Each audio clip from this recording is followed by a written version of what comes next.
तृतीय वर्ष संस्कृत में आज इस कालांश में हम गद्य साहित्य का अध्ययन करेंगे। गद्य साहित्य वह विधा होती है जिसमें किसी छंद के नियम नहीं पाए जाते हैं। जहाँ पद्य में छंद के नियम होते हैं, वहीं गद्य विधा छंद के नियमों से मुक्त होती है। गद्य साहित्य के 3 प्रमुख रचनाकार इस प्रकार हैं। पहले हैं दंडी, जिनकी रचना है 10 कुमार चरितम। दूसरे कवि हैं सुबंधु, जिनकी रचना है वासव दत्ता। एवं तीसरे हैं बाण भट्ट, जिनकी 2 रचनाएं हैं कादंबरी एवं हर्ष चरितम। आज इस में हम पहले कवि दंडी की रचना का अध्ययन करेंगे। दंडी का परिचय। दंडी दक्षिण भारत के निवासी थे। सामान्यतः यह माना जाता है कि किरातार्जुनीयम के रचयिता भारवी के प्रपौत्र दंडी थे। भारवी दक्षिण के निवासी थे, जिनकी रचनाओं में यह संकेत मिलता है। दंडी का समय लगभग 600 ईस्वी माना जाता है, क्योंकि 10 कुमार चरितम में उन्होंने जिस सामाजिक, आर्थिक, राजनीतिक अवस्था का वर्णन किया है, वह गुप्त काल के पतन के बाद की राजनीतिक सामाजिक स्थिति का आभास होता है। 10 कुमार चरितम दंडी की प्रसिद्ध रचना है। 10 कुमार चरितम वर्तमान में 3 भागों में विभाजित है। पहली है पूर्व पीठिका, जिसमें ग्रंथ की प्रस्तावना एवं राजहंस का सामान्य परिचय है। दूसरा भाग है 10 कुमार चरितम। यह मुख्य भाग है, जिसमें राजहंस के पुत्र राजवाहन एवं उनके मंत्रियों के 9 राजकुमारों की कथाओं का वर्णन है। एवं तीसरा भाग है उत्तर पीठिका, जिसमें ग्रंथ के उपसंहार के रूप में कथानक वर्णित है। अधिकांशतः मान्यता है कि 10 कुमार चरितम ही दंडी की मूल रचना है। 10 कुमार चरितम में 8 उच्छ्वास हैं।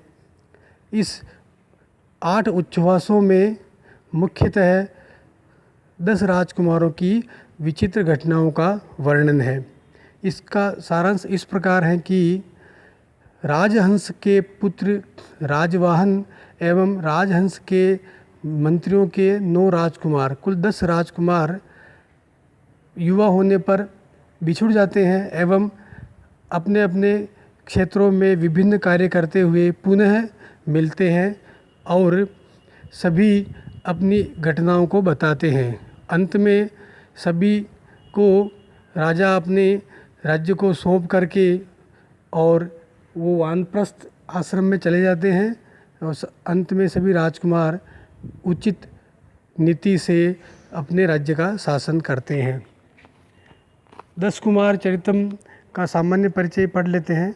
10 कुमार चरितम एक ललित गद्य काव्य है।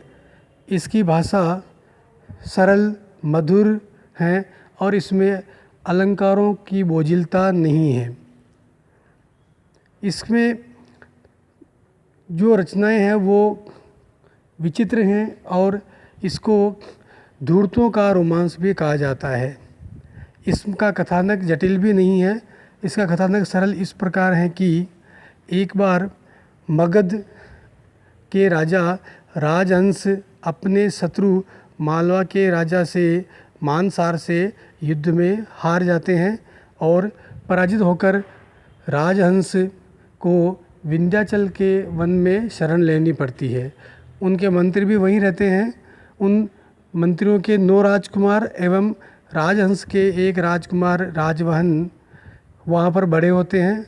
युवा होने पर सभी 10 राजकुमार बिछुड़ जाते हैं और सभी अपने अपने क्षेत्रों में विचित्र घटनाएं, वीरतापूर्ण कार्य करते हुए राज्य की भूभाग की प्राप्ति करते हैं। अंत में सभी राजकुमार क्रमशः राजवाहन से मिलते हैं और अपनी साहसपूर्ण शौर्यपूर्ण गाथाएं सुनाते हैं। इन सभी की विजय गाथाओं का एकत्रित रूप है 10 कुमार चरितम। जहाँ अधिकांश रचनाओं में आदर्शवादी चरित्र पाए जाते हैं, वहीं 10 कुमार चरित्र में रोमांच, रहस्य, अलौकिक घटनाएं, धूर्तता, कपट आदि का यथार्थ चरित्र चित्रण है। इनमें पात्र श्रेष्ठ भी हैं, अशिष्ट भी हैं, सज्जन भी हैं, दुर्जन भी हैं। अतः दंडी को धूर्तों का रोमांस की रचना 10 कुमार चरितम के लेखक के रूप में भी जाना जाता है। 10 कुमार चरितम की भाषा अत्यंत सरल है, कथा में रोचकता है, कथा पाठक को बांधे रखती है। सभी राजकुमार अपने अपने क्षेत्र में कार्य करते हुए जब अंत में कथा सुनाते हैं, तब कथा की पूर्णता होती है और राजा वन में जाकर के और संन्यास ग्रहण कर लेते हैं और सभी राजकुमार नियम पूर्वक शासन करते हैं। कथा अंत में सुखांत हो जाती है। धन्यवाद।